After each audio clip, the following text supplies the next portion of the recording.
મેં કેટલી બધી સ્ત્રીઓને એવું કહેતી સાંભળી છે કે એના હસબન્ડ તો એટલા સરસ રીતે હસી હસીને વાત કરે, એ તમારી સાથે હસી હસીને વાત કરે છે. એને ઘેર જાઓ,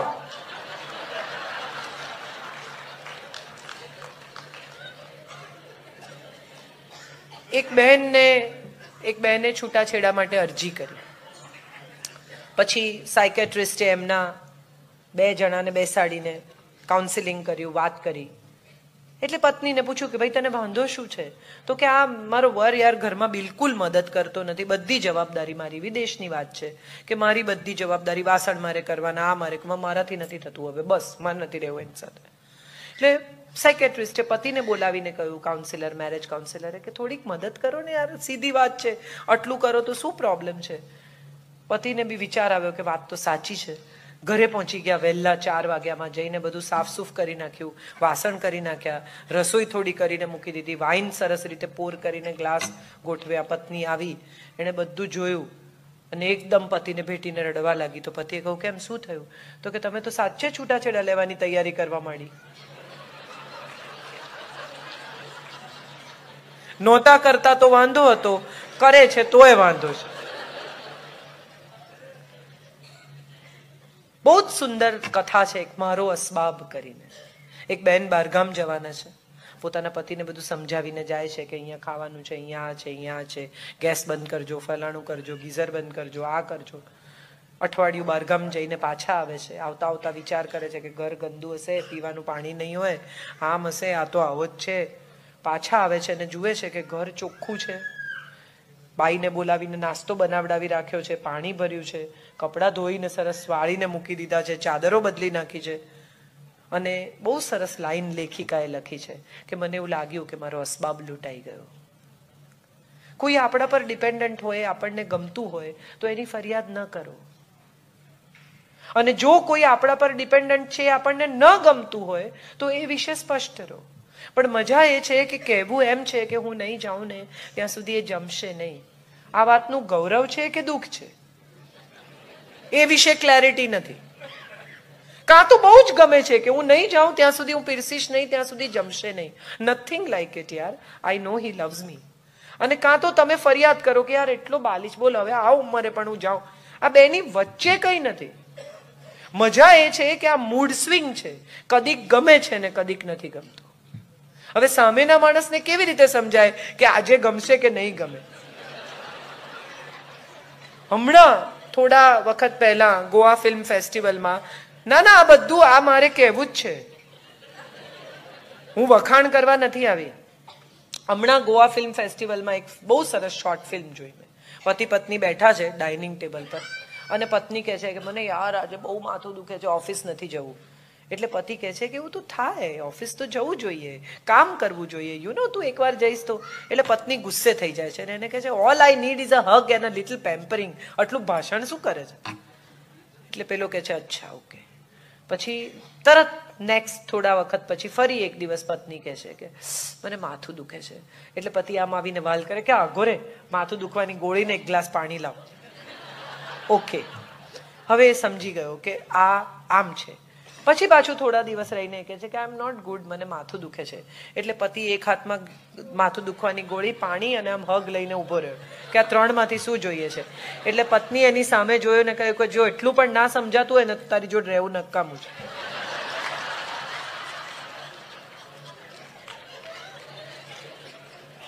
આ મૂડ સ્વિંગ્સ છે અને મજા છે. આ મૂડ સ્વિંગ્સની મજા છે. એ રૂકમણી હોય, પાર્વતી હોય, લક્ષ્મી હોય, સરસ્વતી હોય, આ બધાના મૂડ સ્વિંગ છે. પાર્વતી ભીલ થઈને જાય છે પોતાના પતિને રીઝવવા માટે કે મહાદેવ પલળે છે કે નહીં સ્ત્રીને જોઈને. એ પણ પરીક્ષા કરે છે પતિની. આ મૂડ સ્વિંગ્સ નો વિરોધ કરવાને બદલે પ્રોબેબલી આ સ્વિંગ સાથે આપણે સ્વિંગ કરવાનું શીખી જઈએ. આ મૂડ સ્વિંગ્સને કંટ્રોલ કરવાને બદલે આ મૂડ સ્વિંગ્સને સમજી લઈએ અને ઘરના લોકોને કહી દઈએ કે આજે મારું નથી મગજ ઠેકાણે, મારાથી જરા દૂર જ રહેજો. કહી શકાય, એમાં કંઈ ખોટું નથી.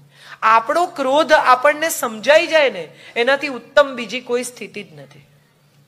જેને પોતાની નબળાઈ સમજાઈ જાય ને એ માણસ આ જગતનો સુખીમાં સુખી માણસ છે. તમારા ગુણ તમને સમજાય કે નહીં, તમારો પ્રોબ્લેમ તમને સમજાઈ જવો જોઈએ.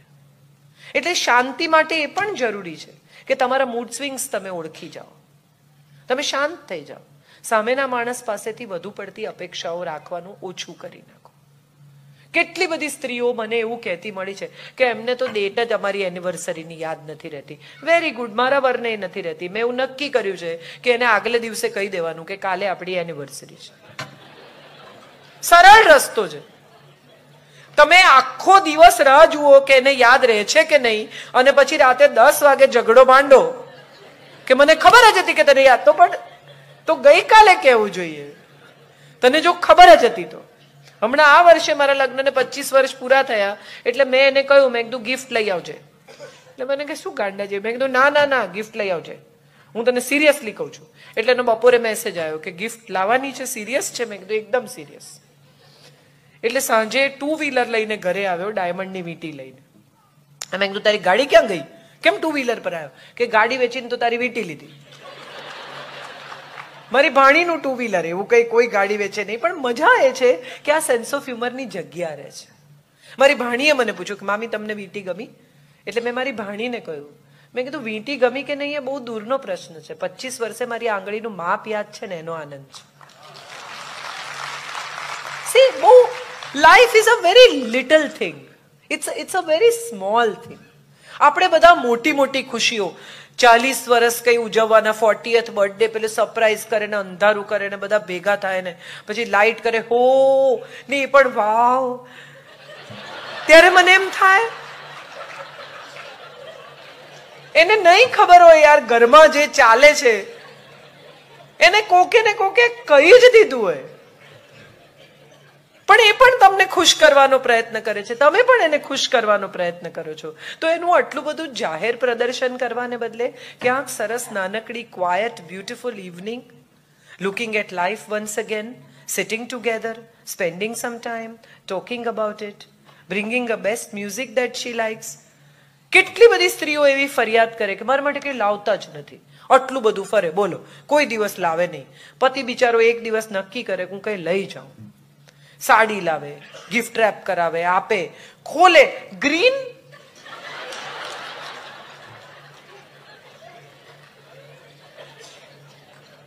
કોઈ લાવ્યું છે. તમે એ વસ્તુનો કેમ આદર નથી કરી શકતા? શાંતિ માટે આ બધું જરૂરી છે. સ્વીકાર, પરમ સ્વીકાર. If you want to be peaceful, learn to accept. If you want to be happy, learn to accept.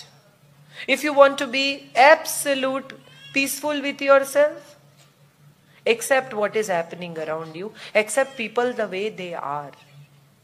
વિવાહ થાય ને નવા તો એકબીજાને બદલવાની પ્રક્રિયા ચાલે. તું આવા તેલવાળા વાળ લઈને ના આવ એટલે પેલી સવારે બિચારી ધુએ.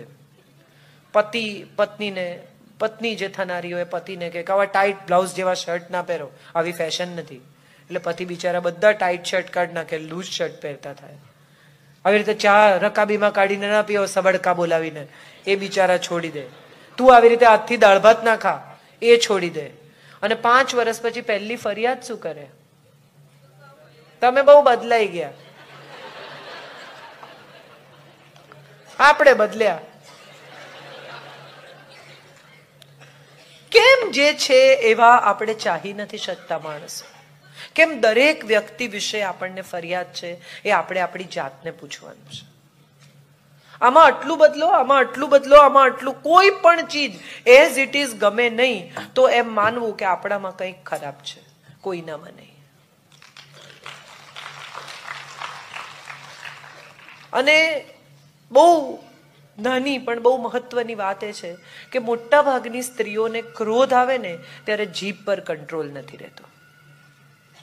ક્રોધમાં શું કહેવું અને શું ન કહેવું એની ચોઈસ નથી રહેતી.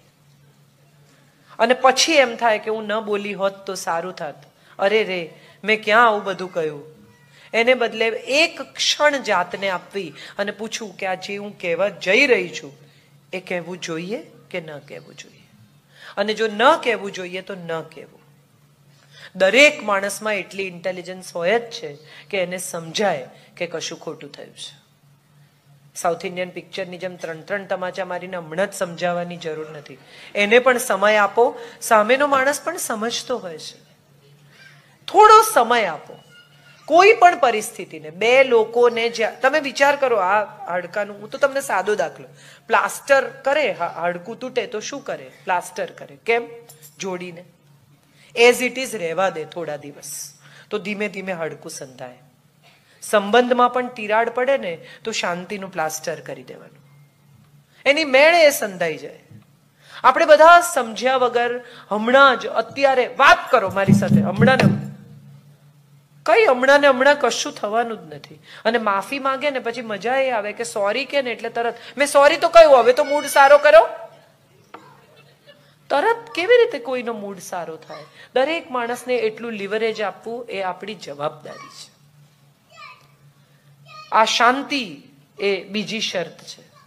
અને ત્રીજી સુખી થવાની સૌથી મોટી અને સૌથી સરળ શરત છે ને, એ ક્ષમા છે. દરેક માણસને માફ કરો.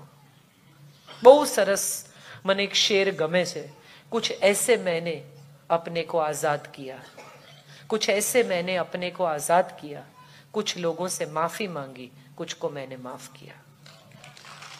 સ્વયંને બાંધી રાખીને તમે વિચારો તો તમને સમજાય કે તમે જેના પર ગુસ્સો કર્યો, હું પાઠ ભણાવી દઈશ ને, હું સીધા કરી નાખીશ ને, હું મગજ ઠેકાણે લાવીશ ને, હું આમ કરીશ ને, આ બધું તમે જે કહો છો ને એ તમારે માટે છે. એને તો કઈ ફેર જ નથી પડતો.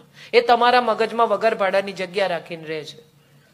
અને જ્યારે ને ત્યારે તમે એને યાદ કર્યા વગર રહેતા નથી. એ તમને કોઈ દિવસ યાદ કરતા નથી. સહેજ કઈ થાય એટલે કે પછી તમને યાદ છે ને પેલા, અરે ભાઈ એ તો ગયો, જે કરવાનું હતું એ કરીને. માફ કરી દો, છોડી દો, મુક્ત કરી દો. એ પણ જાય ને તમે પણ છૂટા થાઓ. એક પતિને કોઈ ગર્લફ્રેન્ડ હતી, બેનપણી હતી, પરણ્યા પછી હતી. એ વાતને એટલી ઘૂંટે કે તમને ઘણીવાર એવી નવાઈ લાગે કે આટલું બધું દુઃખી થવા જેવું આમાં ખરેખર કઈ હતું કે નહોતું. અને જો હતું, ખરેખર તમને એની સામે વિરોધ છે, તો મૂકી દો ઘર બેગ ભરીને. ત્યાં જ રહેવું છે, એ જ જગ્યાએ એની સાથે જ જીવવું છે, અને છતાંય હૃદયમાં આ દુઃખ સંગ્રહી રાખવું છે. આ બંને ભેગું નહીં બને. કાં તો તમે શાંત થઈ જાઓ, ક્ષમા કરી દો, સ્વસ્થ થઈ જાઓ, અને આ સંબંધને ફરી એકવાર જોડવાનો પ્રયાસ કરો. અને નહીં તો નક્કી કરી લો કે નથી રહેવું એની જોડે, બેકાર માણસ છે. તમે એવું કહો છૂટાછેડા જોઈએ છે કે ના, જુદા નથી પડવું, રહેવું છે સાથે જ, અને પેનફુલી કનેક્ટેડ રહેવું છે. આ કેવી વાત છે વિચારો. આનાથી કોણ સુખી થાય છે? આ 3 વાતો સાથે મારે કહેવું છે કે આપણે બધા જ સ્ત્રી, દરેક સ્ત્રી પાસે ગજબ તાકાત છે. પરિવારને અત્યંત સુખી કરવાની, સંતાનોને મોટા કરવાની, સારા નાગરિક બનાવવાની, પોતે ખુશ રહેવાની, પરિવારને ખુશ રાખવાની. આ બધી શક્તિઓને એક બાજુ મૂકીને આપણે શેને માટે ફરિયાદમાં અટવાઈએ છીએ? What is it? દીકરીને પણ માં શીખવાડે, બધા આવા હોય સાચવવાનું. હું મારી દીકરીને એમ શીખવું કે પાછળ સ્કૂટર પર છોકરો કોઈ આવતો હોય કે ચાલતો ચાલતો આવતો હોય તો ઉભા રહેવું અને કેવું, ચાલ આવું જ મારા પપ્પાને મળવા. ડરવાનું શું? કોનાથી ડરવાનું? કરાટે શીખવવાથી કઈ નહીં થાય, હૃદયમાં હિંમત જોઈશે. સેલ્ફ ડિફેન્સ એ કોઈ બહારથી આવતી તાકાત જ નથી. સેલ્ફ ડિફેન્સ એ ભીતરથી આવતી તાકાત છે. આંખમાં તાકાત હોવી જોઈએ. એક છોકરી જ નક્કી કરે કે મારે ખભે કોણ હાથ મૂકશે ને કોણ નહીં મૂકે. આપણે બધાનો પ્રોબ્લેમ એ છે કે આપણે બધા જ બીજાથી ડરીએ છીએ. ખરેખર ડરવાનું સ્વયંથી જ છે, એનાથી વધારે કોઈનાથી ડરવાનું છે જ નહીં. આપણી ભીતર જ જાનવર છે, બહાર ક્યાંય જાનવર નથી. અને આ વાત સાથે એક સરસ છેલ્લી વાર્તા કહીને મારે મારી વાત પૂરી કરવી છે. ભગવાન બુદ્ધ જ્યારે પોતાને ઘેર પાછા જાય છે કપિલવસ્તુ, ત્યારે પોતાના 2 શિષ્યોને લઈને જાય છે. યશોધરાને મળવા જાય છે. શિષ્યોને કહ્યું છે કે મને મારે, કદાચ રડે, ગુસ્સો કરે, તમે કઈ નહીં કરતા, તમે ઊભા રહેજો. કારણ કે હું એને મૂકીને ભાગી ગયેલો, એને અધિકાર છે મારા પર ગુસ્સે થવાનો, મને મારવાનો, જે બી મને ખરાબ ખરાબ શબ્દો કહેવાનો. જાય છે, જઈને જુએ છે તો રાજમહેલનો આ ઓરડો સાવ જુદો છે. એક દીવો છે, એક ચટાઈ છે, પાણીનું માટલું છે, થોડા પુસ્તકો છે. વલકલ પહેરેલી પત્ની છે, સાદા કપડાં પહેરેલી આવે છે. બુદ્ધ ઉભા રહે છે, યશોધરાને કહે છે કે તારે કંઈ પૂછવું છે? બુદ્ધિસ્ટ ધર્મની એક એવી શરત છે કે જે ભિક્ષા માંગવા જાય એ ભિક્ષા જે એ આપે એને પ્રશ્ન પૂછવાનો અધિકાર છે. એટલે યશોધરા ભિક્ષા આપે છે અને પછી બુદ્ધ કહે છે કે તમારે કંઈ પૂછવું હોય તો તમે પૂછી શકો છો. અને ત્યારે યશોધરા એને કહે છે કે મારે તમને એક જ સવાલ પૂછવો છે કે જે મને રાજમહેલમાં રહીને મળી ગયું એ શોધવા માટે તમારે આટલું બધું કેમ ભટકવું પડ્યું? બસ આટલી જ વાત છે.